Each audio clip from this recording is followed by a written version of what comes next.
Yeah, we didn't see any Hanzo. Let's see what else kind of slipped through the cracks there. I think we did have White Main Band, banned. yes. Yeah, we had Tyrande banned, so we didn't get a chance to see that. Kind of weird. We got a chance to see so much Tyrande when the rework first came through it. Now it's just like, no, not allowed anymore. Yeah, that's usually how Korea works. We see the hero.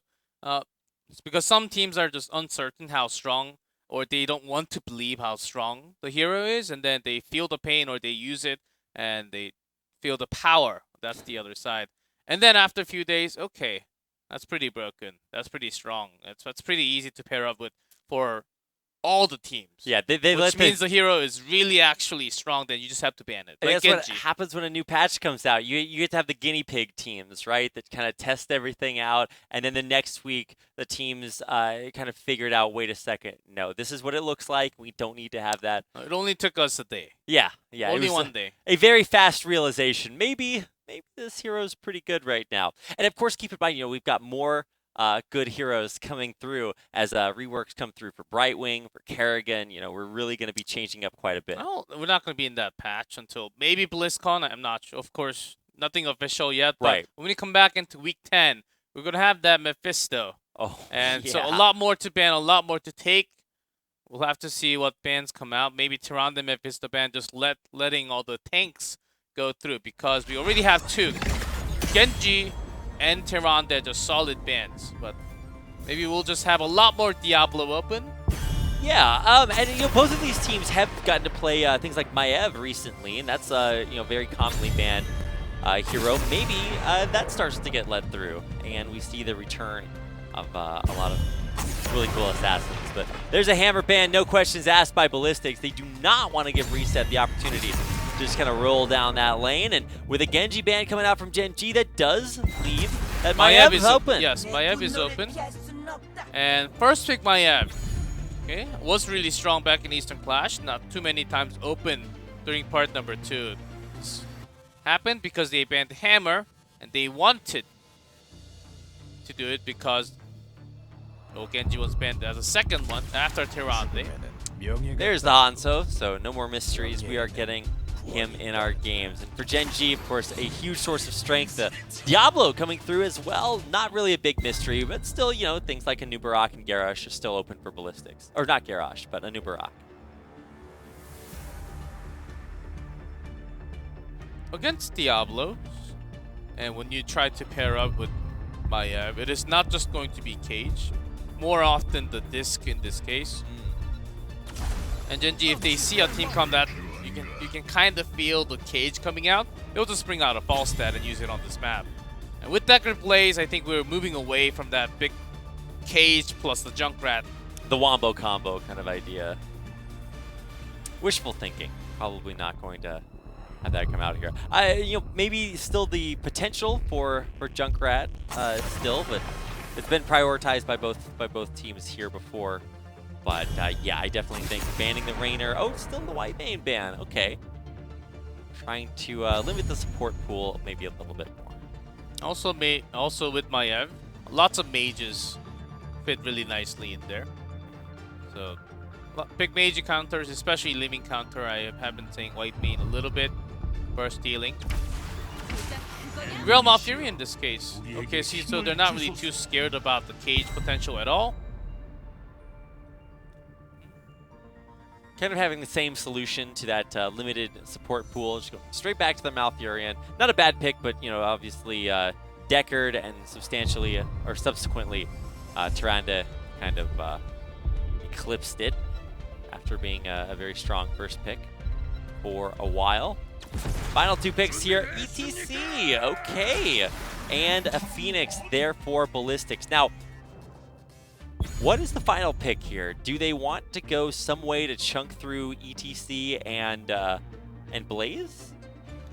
Another frontline hero will be tough. Even if they want to go Thrall in this case, Harsh Light will be way too effective. And Thrall may be caught way too many times. It's not a bad one. Post 10. Oh, there's the But Junkrat. before that moment, it's going to be hard to rotate around. So I think they want to go for that range because they do have a lot of healing heroes. Again, for Kyocha, it's the Ibrel, Malfurion for Sake, lots of skill shots to the root. Ballistic, they have a lot more instant early game control. on this one. So not a bad draft for both sides. Well, if they can control the early game and maybe take an advantage off of that, snowball that through, maybe there are some signs of life here. But for Ballistics, after the way that they lost game number 1, they have to feel just so frustrated after just kind of getting, inevitably taken out there in game 1. So looking for a little bit of revenge here as we get into game number 2, and as Ballistics try to turn things around. One thing to worry about will be that ETC without Nirel, only Blaze. If you use that bunker to save ETC, not your DPS, you can imagine how bad the teamfight will go. Unless Maiev makes a cool play. But second game, let's see a lot of range pokes. ETC can kind of self-heal. So that's at least good news for Deckard. He doesn't have to heal all the time. He can just focus on the DPS. Remember last part, I believe it was on Volskaya. I can't remember if it was Volskaya or somewhere else, but we had Rich playing the Junkrat. He Ripper aired himself right into the enemy team and exploded right at the end of the game. I think that was the game they were playing against Miracle. That looked a little bit rough. So they've swapped it over. It's reset this time around, and of course Rich will be playing as Hans. Gotta be careful of those concussion mines. Because Reset is, I think, the best player in Korea on that Junkrat, looking for some super plays. If you misstep just one extra step, anywhere to the left, to the right, unless you go back perfectly before that time, you will be tossed. And you realize at that moment when you're flying, just like when you toss in a basketball, if you're gonna make it into the hoop or not, you're gonna be a goner. Yeah, that's where you start to see like the GTA like wasted come up on the screen, or like the what you said starts playing. It's just like, well, the realization that there was a mistake that was made here, and it's probably not going to go so well for you. So keep an eye on Reset, as he is so accomplished on that Junkrat. And it's going to be very important for controlling these CPs as well when it comes to defender or protector time. So I want to see how they decide to play this. Tether on a Tis, look to pull him in. Nope, don't want that Diablo. And then here comes the team fight. The healing pulse fight. Soon. Well, that is one of Gen G's biggest strengths, not just the macro, but item control specifically here. So something to keep an eye on and watch out for as Ballistic looks to contest not only healing pulse, but turrets as well. Should be coming up here in just a second. And so far, seems like Kyocha is winning the fight against Jungha. Irel, of course, sustain OP. And 4-man. Before that, Gen G is actually going to do their own camp. Ballistics realizing that they are trying to have a better position. Spotted by Rich's scatter. That's where Tis is all the time. So you always have to check for that spot. Yeah, and they do keep checking it very, very vigilantly. Kyocha coming up, and so Blaze is left kind of to his own devices down bottom. So looking to shove the wave and then make a rotation up for the CP. I think that's going to be the call. Kind of consequently on the other side, we had Junkrat shoving the top wave and now rotating down, more likely than not. These are just textbook macro play camp timings for what you should do. Right before the control point, you take the camp to the top so it pushes over time. Of course, you would like to have the healing pulse, but if you have this much pressure onto the opposite side, then you just let it go. Maybe look for a secret one in the middle of the control point. Secret one. Well, we'll see if they can keep that a secret. I'll have to whisper so they don't hear us. Let's keep an eye who will get the first cap here. It looks like Gen G don't want to totally commit to this. They did call everyone down, and with Yrel coming up, this is going to be 5v5 right on the point. Tis going to get tethered, pulled in, but he's so tanky they can't commit to him just yet. SC takes a little bit of arrow damage, so he's going to have to back off, and it looks like with that Shadow Charge out, Gen G do cap the point first. Good control. As look, there's a tether, but lots of focus onto SC. Does warp out, so he's safe. For now, but SDE also kind of low, and the health bar's dropping there for Ballistics. Gen G hang on. They still have the turret, of course, Rich We'll just get it out with the arrows. In terms of the sustain, Malfurion still does a great job. Compared to Deckard, teamfight potential a little better for Deckard, of course, as the pressuring with the Spirit. Another tether on Test pulls him in. The combo jump propulsions to stun him out there, but Kyocha jumping in right again with the Avenging Grab. SCSC blown apart there. Reset exploderates him and takes back control of that point just long enough. The Protector comes down, and that will be going to Gen G. They try to push through the middle. Yeah, they overextend just a little because the percentage was capping to the 100. They wanted to make something happen, but great control of the zoning, and Sake just having to insta cleanse super quick, and that's what actually saved Diablo out of that. Just getting into the Protector right after with Sake. Says thanks in the Protector. I mean, you're my best buddy forever. You save me all the time. Nice to see the teamwork, right? I mean, maybe not the teamwork you were thinking about, but yeah, it's gonna come through.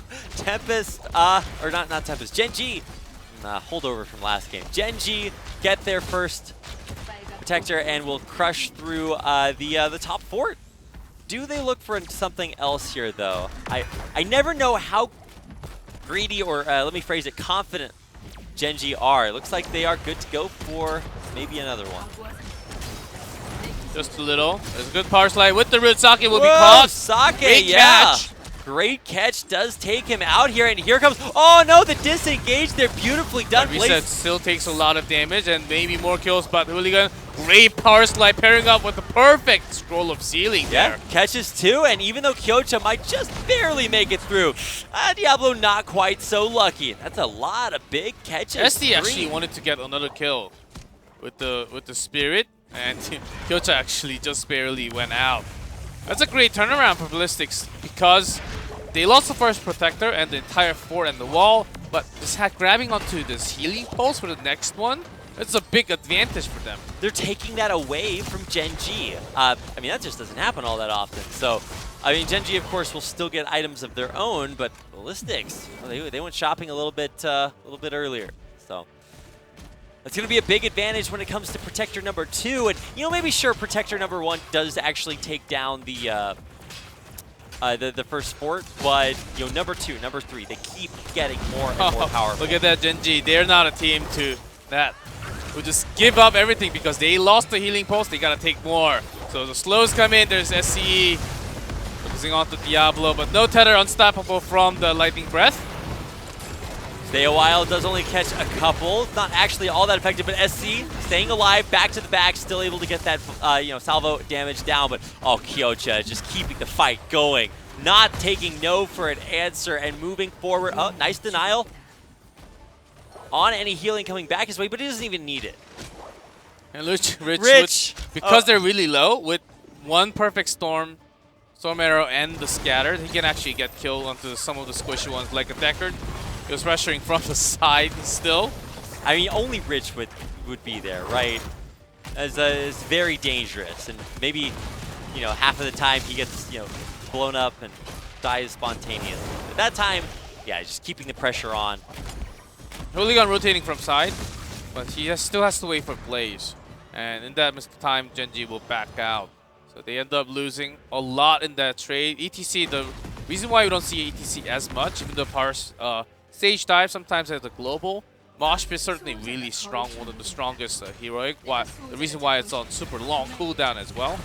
But he melts so quickly. Compared to Diablo, compared to other, like Johanna, compared to all the other tanks. And we could see the reason why Diablo sustained for such a long time. And when the ETC, who came in with 100% HP, just got deleted with 2 turret shots from some DPS from pokes.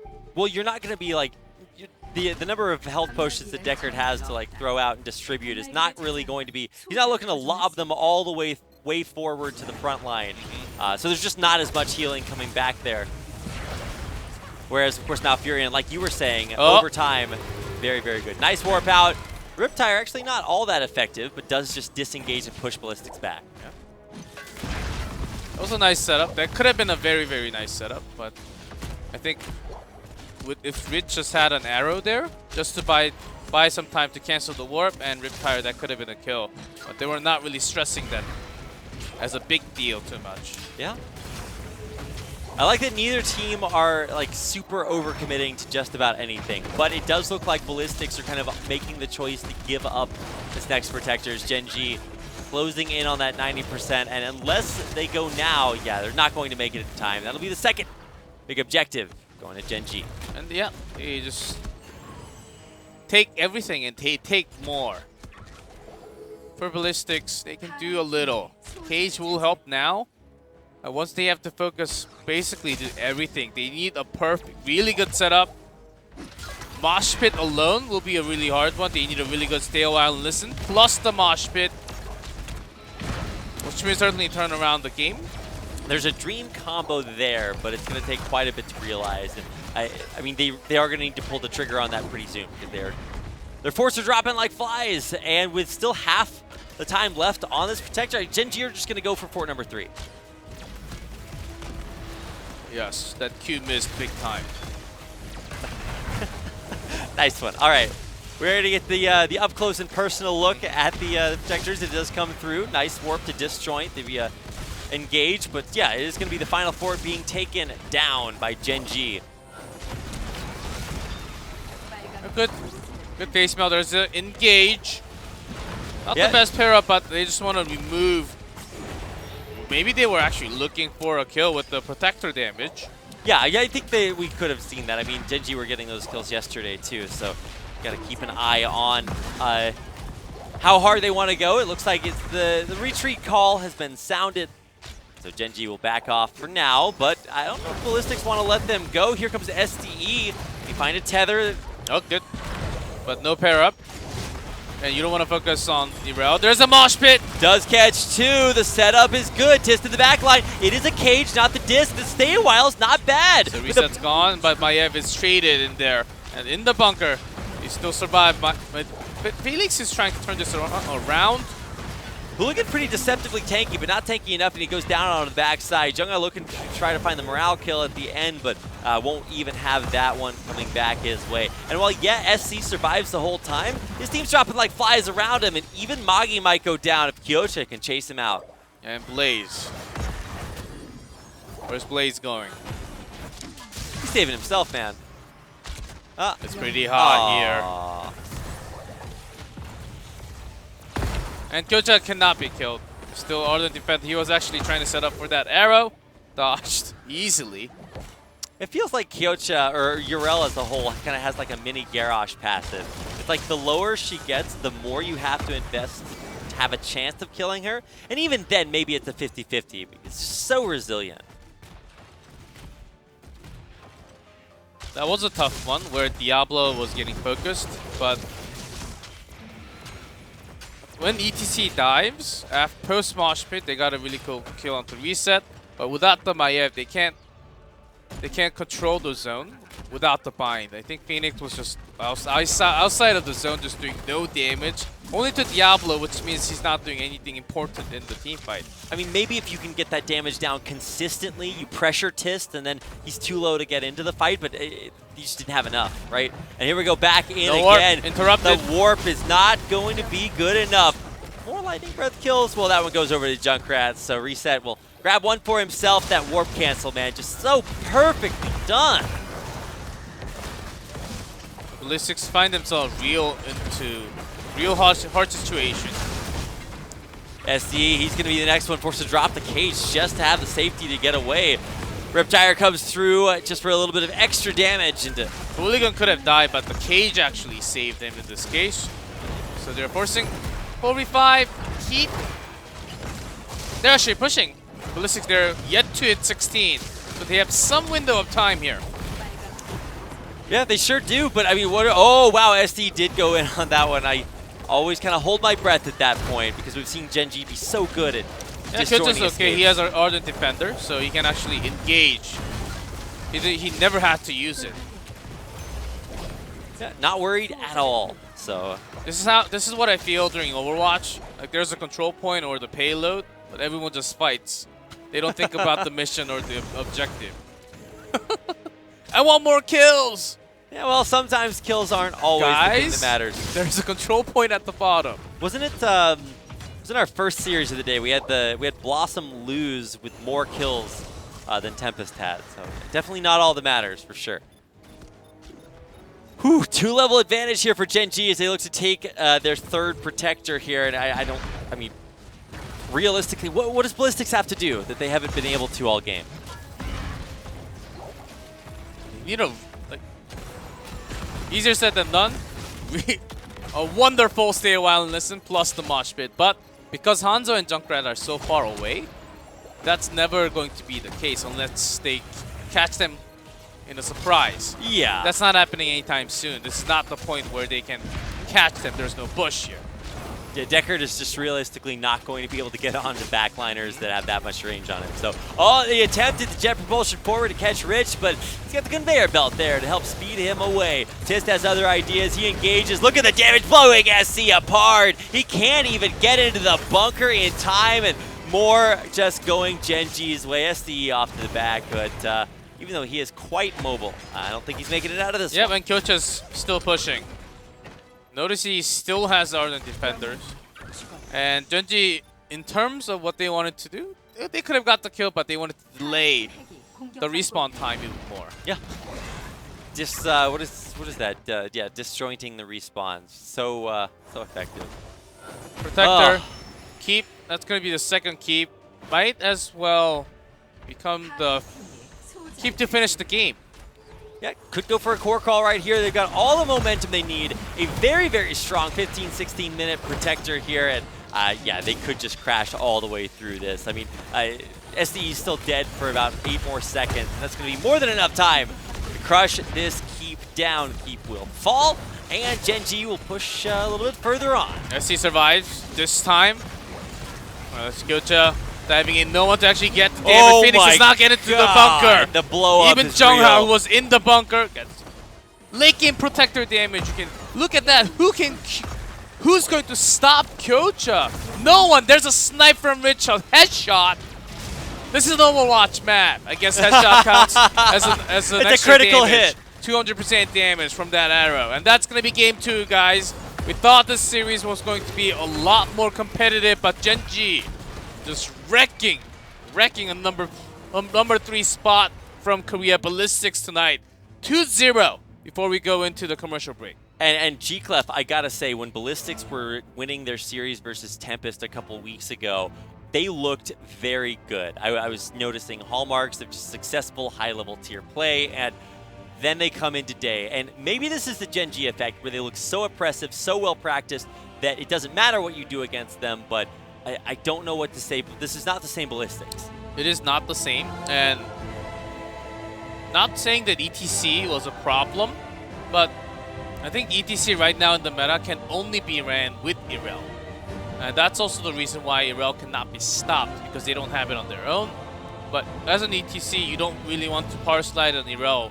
When you power slide over Irel, you get hammered to the other side. And there's a second pair of CC called the main tank, Diablo, or anything else that's going to toss you Garrosh. Yeah. So in this meta, it's really hard to actually use an ETC. Not as strong in the early game as well. I think Morden could have been a better one, but right now the focus should be on Kyocha Zero and Ballistics. Not yet, knowing that. I think it's really hurting them when they go in. Yeah, Kyocha has definitely had his fair share of strengths for today. The other benefit has actually been Rich isn't just spontaneously combusting anymore. He was making aggressive Hanzo moves, but he stayed safe, alive, still dealing damage. And man, Reset, I still have that hammer performance from game 1 stuck in my head, because it just seemed like he just moved one step at a time forward towards the enemy core, and nothing could stop it. Yeah, it was, again, Hanzo going for that ignore all distraction, because you want to be away from the main team fight, because you don't want to be in that sleeping mode, and you'll be gone with the mosh pit. That's what they're looking for. But when you're so far away, like the Junkrat, Hanzo, when you're so far away from the main team fight, they can never catch you. No. There's no way unless they have stage dive, which is actually better because there's no mosh pit then. Because then you can get back to the back line. 300 IQ heroics. But we didn't see that come through, and really, realistically, there was no way that anything like Deckard or any hard engage, Blaze could get back to the back line in time to prevent that. They all had earplugs in, couldn't listen to the story. Well, let's see. It's a tough time for Ballistics. Yeah. Maybe ban Irel, which would let other things open like Hammer or Diablo or Garrosh that they have been banning. Maybe just let that Tyrande through. But really strong. But there's Genji as well. So what do you do? What kind of choices do you actually make? Let's see if there are any differences in draft number 3 for Ballistic. It's going to be a very tough one because we have so many heroes, even with more bans, on the top tier. When Brightwing comes, I don't know what's going to happen. Yeah, well, I don't know what to expect, but we'll have to take a quick commercial break, and when we come back, we'll find out what to expect from game number 3 coming up. 알렉스트라즈 한번 버티고 풀어주고요. 네. 세계의 분리 들어가면서 누체 선수가 가운데로 들어갔지만 알렉스트라즈 잡았자. 못 잡았어요. 와, 진짜 슈퍼노바 오늘 되는 날인데요. 알렉스트라즈 그 자체를 여러분들은 지금 시청하고 계십니다. 한번 물렸을 때 되게 힘들고 이제 적극적으로 물러 들어갈 수가 있어요. 자, 그래서 그것을 알고 오히려 들어갔는데요. 오히려. 그러니까 벙커 이번에 어떻게 황혼의 꿈이에요. 빼느냐. 황혼의 꿈이에요. 네. 황혼의 꿈. 벙커에서 나오면서 황혼의 꿈. 네. 이러다가 벙커 이용하면 약간 좀 소소한 좀 앞으로 좀 약진 할 수 있는 거잖아요. 네. 정말 우와, 이 벙커 완벽하게 꿈. 이게 바로 얼방황 꿈이죠. 많은 고민을 안겨줄 것 같습니다. 16레벨 찍었으니까. 자, 쳤어요. 타이밍 굉장히 좋았고요. 근데 자, 이렇게 되면 쓰라리. 것 같은데요. 자, 그리고 이번에는 고서로 화이트베인이 아예 그냥 못 오게끔 계속 막아버려서. 그리고 상대방의 공격력 저는 피닉스를 살렸습니다. 버텼어요. 살렸어요. 그리고 화이트베인 구기가 없는 상황이기 때문에 결국에 잡히거든요. 욕심은 화를 부른다. 근데 레이더가 불이 넣어요. 레이더 불이 들렸고 화이트베인이 왜 이렇게 잘 버티는 겁니까? 전사가 3명이에요 사실상. 스라엘 빨리 잡혔는데 레오릭, 디아블로, 화이트베인 전사 3명이서. 예. 네.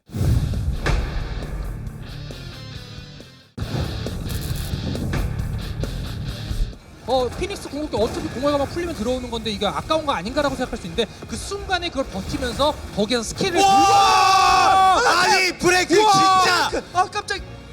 와 이게 뭐죠? 아니 진짜 이게 설명할 시간이 없어요. 아니, 확실하게 정리가 안 됐었기 때문에 발 묶였습니다. 자, 브라딘.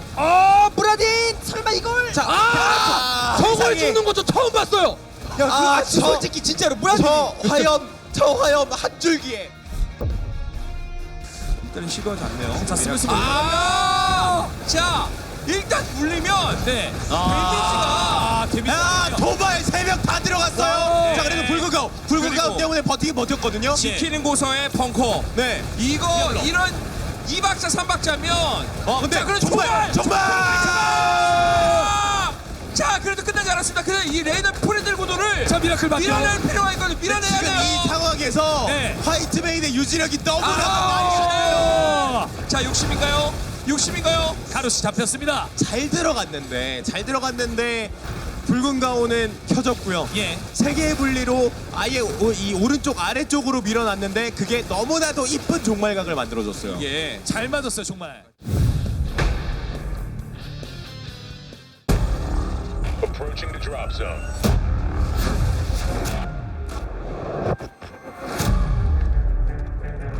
Locked and loaded.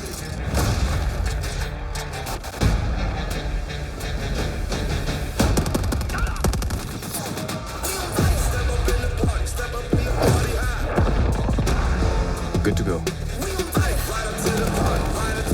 Lighting them up.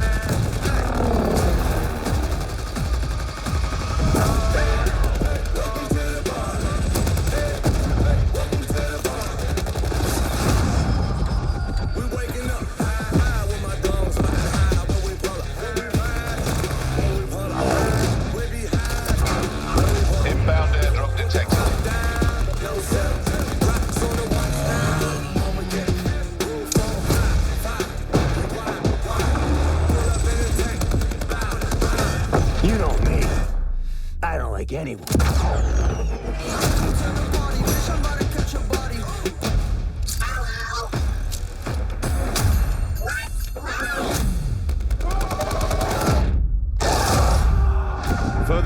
expected. Evac to safe zone.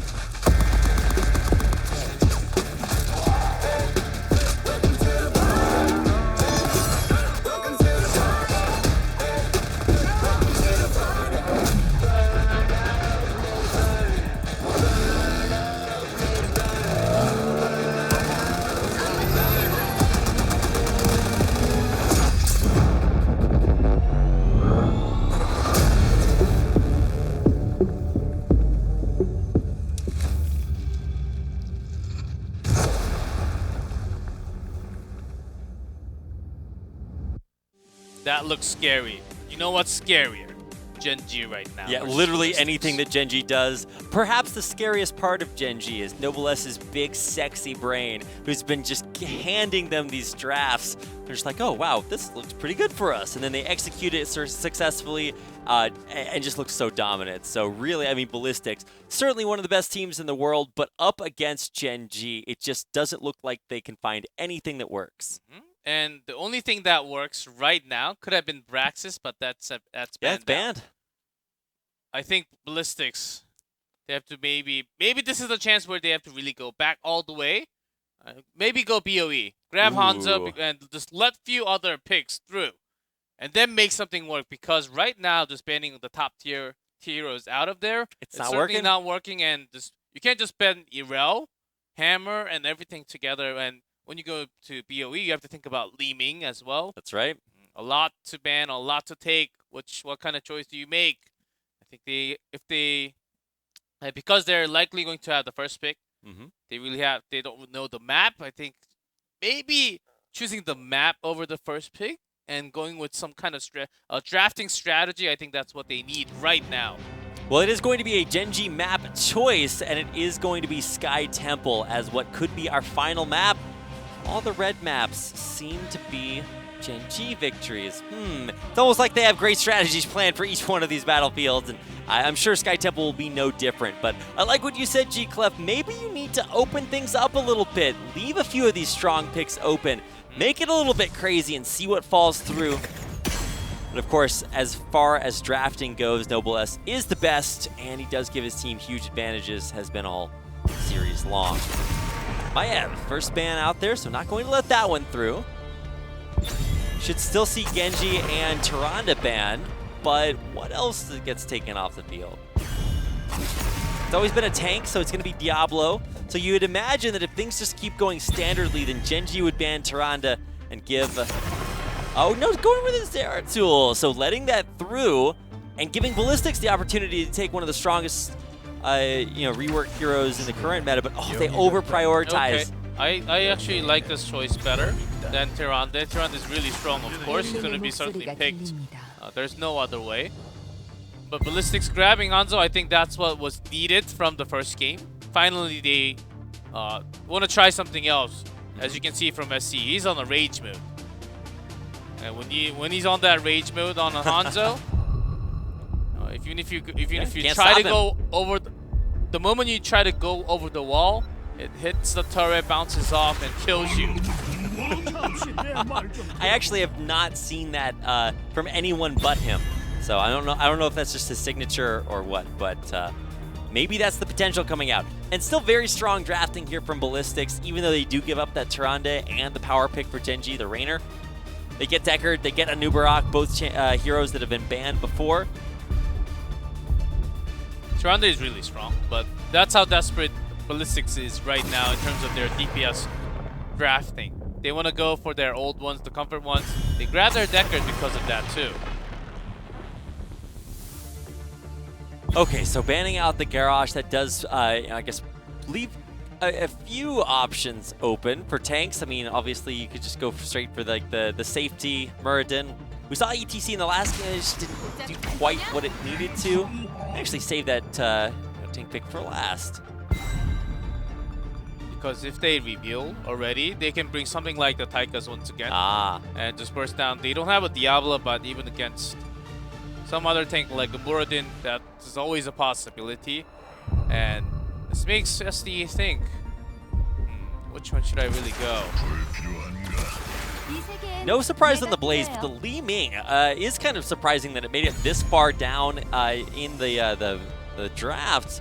Super strong on Sky Temple, obviously, and I mean it's going to be a big source of strength theoretically for Ballistics. But what are we saving for last pick here? Gen.G, do they have something up their sleeves?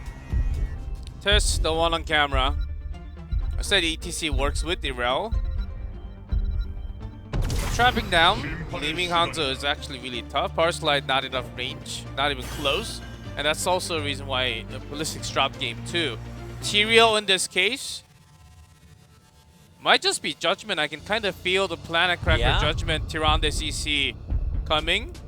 And Irel will just dive in. I can kind of smell it here already. It's been a while since I've seen Judgment being picked. I mean, also, you know, Tyrael's not the most popular, but SD too precious for this world with those emotes.